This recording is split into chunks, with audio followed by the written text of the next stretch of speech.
been such a strain, and a lot of it's because the governor is so arrogant. Brandon Presley knows the law, and he's chosen to break it. Tate Reeves is the reason we're not giving health care to 230,000 working people and saving our hospital system in the state. I don't believe that we need to add 300,000 able-bodied Mississippians onto the welfare rolls. Brandon Presley, Tate Reeves, and the fight for the governor's office. With 8 days until Election Day, neither candidate is mincing words.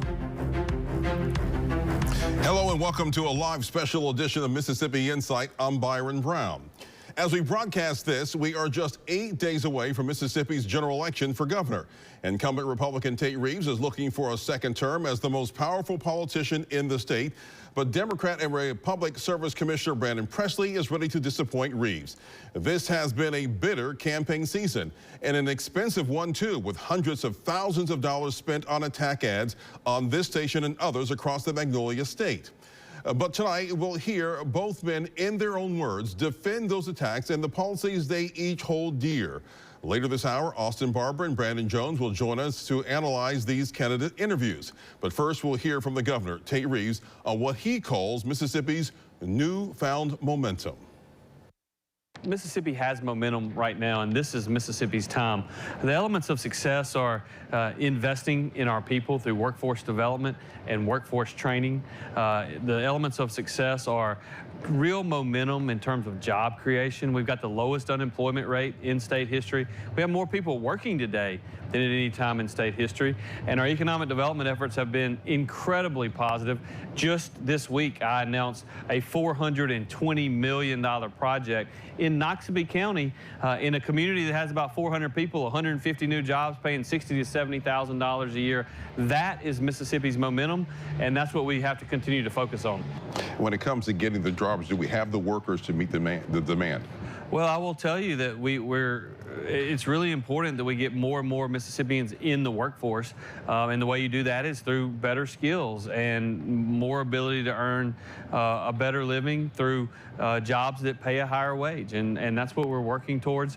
It starts in the pre-kindergarten through 12th grade level. Our high school graduation rates, for example, have risen from 72.5% to 88.9% in the last 10 years. That 88.9% of Mississippians graduating high school, that's better than the national average. We're doing better than half the states out there, and that's a tremendously positive upward move, and it's upward mobility. Byron, a job is more than just a paycheck.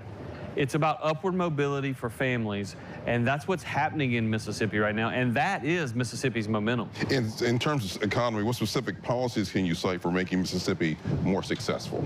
Well, I will tell you the primary policies that are making Mississippi more successful are the investment in K-12 education, the passage of the 3rd grade reading gate, which is giving us an even better opportunity for Mississippi's kids to do better and better and better in the classroom. It's investing in workforce development and workforce training. And it's also the policies that we enacted during the global pandemic. We proved to the entire world that Mississippians will show up to work, and they will show up because they want to provide for themselves and their families. We have a quality workforce in Mississippi, and it's just getting better every single day. You've cited such factors as personal income growth, the jobless rate, and the huge growth in state revenue, but almost all other states saw higher increases in personal income growth since 2019. The federal COVID response poured billions into Mississippi and other state economies, and the state revenue began to fall off this year following some income tax cuts in 2022. The tax credit, national economy circumstances, policies, are you taking credit for some of that over your own initiatives? Well, Mississippi has passed the largest tax cut in state history. In 2016, I spearheaded that effort in the legislature. In 2021, I signed legislation for the largest tax cut in Mississippi history. We've cut taxes over $1 billion, Byron, over the last 5 years. And we believe in that as a good policy, which helps grow our economy because we're allowing Mississippians to keep more of their own money. We believe that you know better how to spend your money than any governmental entity ever will know. And so we've got a strong workforce in Mississippi. We've got a group of people that will show up to work, and people are making record investments in our state. In the 10 years before I became governor, Mississippi averaged about $900 million a year in new capital investment. In 2022, we announced over $6 billion in new projects in 2022 alone. And just this week, we announced another single project in Noxubee County, of all places, of $420 million. I think we're proving not only to ourselves, but to the world that Mississippi is open for business. Now let's talk about health care. One of your objections to expanding Medicaid is that you want to get more Mississippians working full time. But many Mississippians work for small businesses that don't provide health insurance. How, if you get more people back to work, how do you make sure that they have adequate access to affordable health care? Well, there's no doubt that we have to continue to work to ensure that we have both affordability of health care as well as accessibility to health care for every Mississippian. And that's the reason that I've worked with our hospital leaders over the last 4 years to make sure that we do exactly that. And it's the reason that the vast majority of our key hospital leaders stood behind me just in the last couple of months to propose a plan that's going to pump nearly $670 million into Mississippi's hospitals. It's going to be done in such a way where it doesn't cost the taxpayers a penny, and it's actually going to be real money that's going to help change and improve the financials at our hospitals around the state, and it literally, according to experts, is going to keep hospitals open in Mississippi.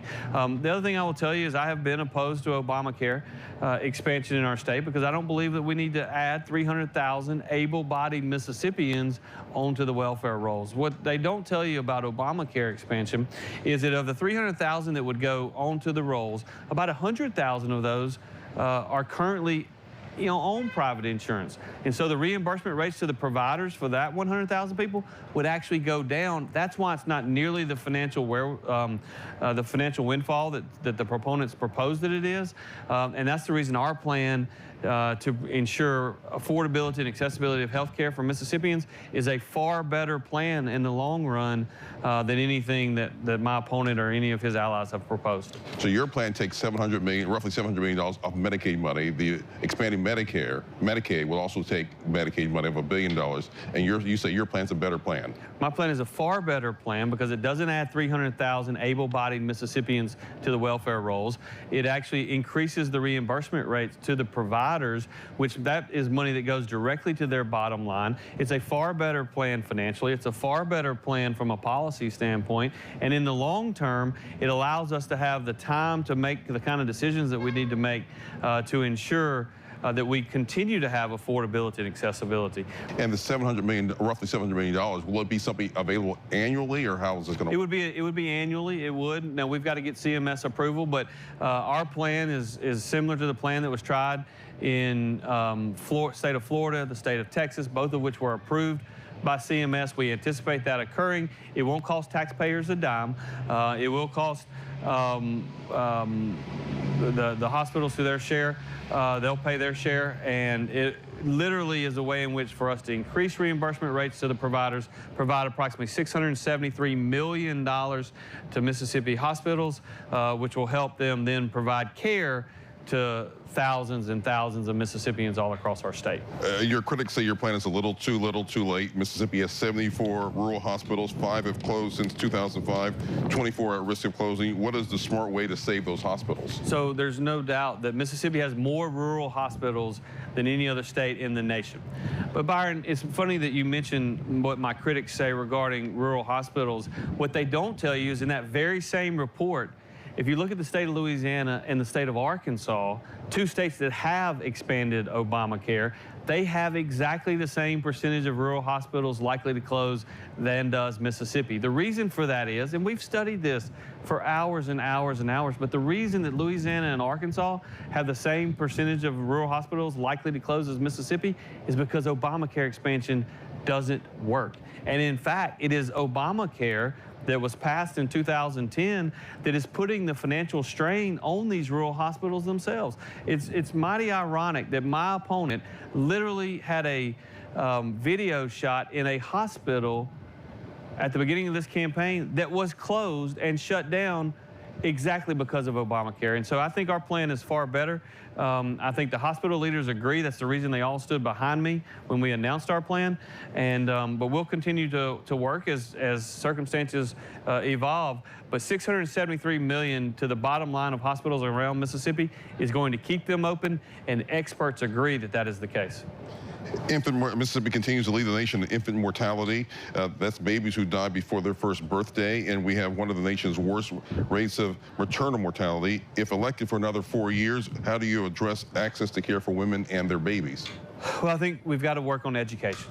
I think education is a major challenge because when you talk about many of those numbers, many of that occurred during 2020, 2021, and 2022 when we actually had postpartum Medicaid for all of our moms. We have presumed eligibility for those individuals that find themselves pregnant, and we've got to continue to work on that. We extended postpartum care this year in the legislature, a bill that I signed into law, which will provide for those moms and those babies up to 12 months after pregnancy.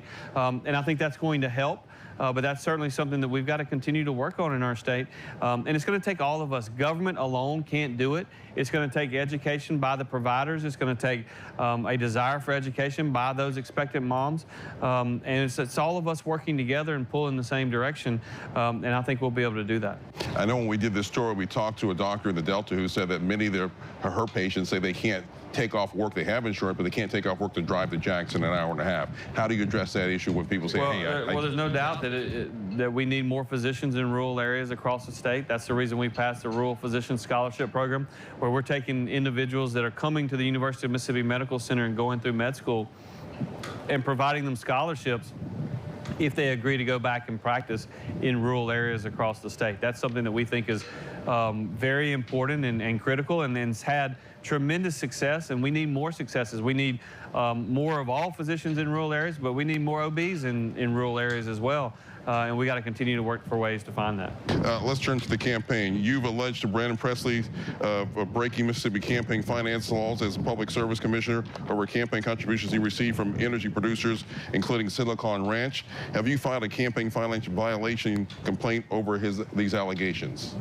Look, the fact of the matter is that there have been 3 public service commissioners in the last 30 years in Mississippi that have gone to prison for exactly what Brandon Presley has done. It's a fact. The law is clear. Brandon Presley knows the law, and he's chosen to break it. Anyway, he is a hypocrite, and I think the voters of Mississippi are seeing that as well. Well, the way the law reads today does not define such energy producers as public utilities themselves, and all 3 current public service commissioners, including 2 Republicans, have all accepted campaign donations from these energy producers that had dealings with the PSC. Now, would you pursue or sign potential legislation to redefine what public utilities are to include these energy producers? Well, the law actually does say that if you produce energy, you are an energy producer. What my opponent is trying to say is that because he defined them as something other than an energy producer, they therefore must not be. The law is clear. 3 public service commissioners in the last 30 years have gone to prison for doing exactly what my opponent has done, accepting this money from these green energy producers, these green energy businessmen. They've gone to jail, and they've gone to jail because they've broken the law. Brandon Presley's broken the law. He knows he's broken the law. And that's just a fact. Just as your campaign attempted to go after Presley with the attack ads of these contributions, his campaign has sought to go after you by connecting you to the welfare and fraud scandal.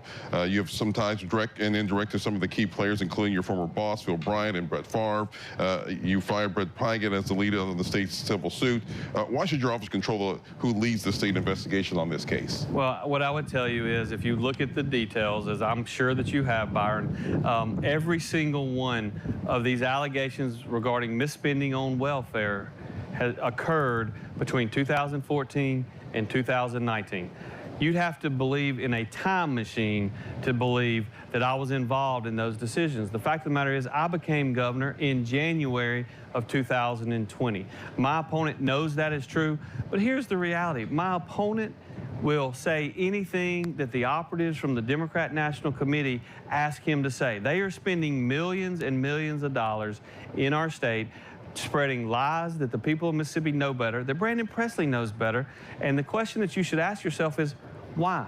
Why are these liberal billionaires from California, New York, Massachusetts and D.C. spending millions of dollars in Mississippi?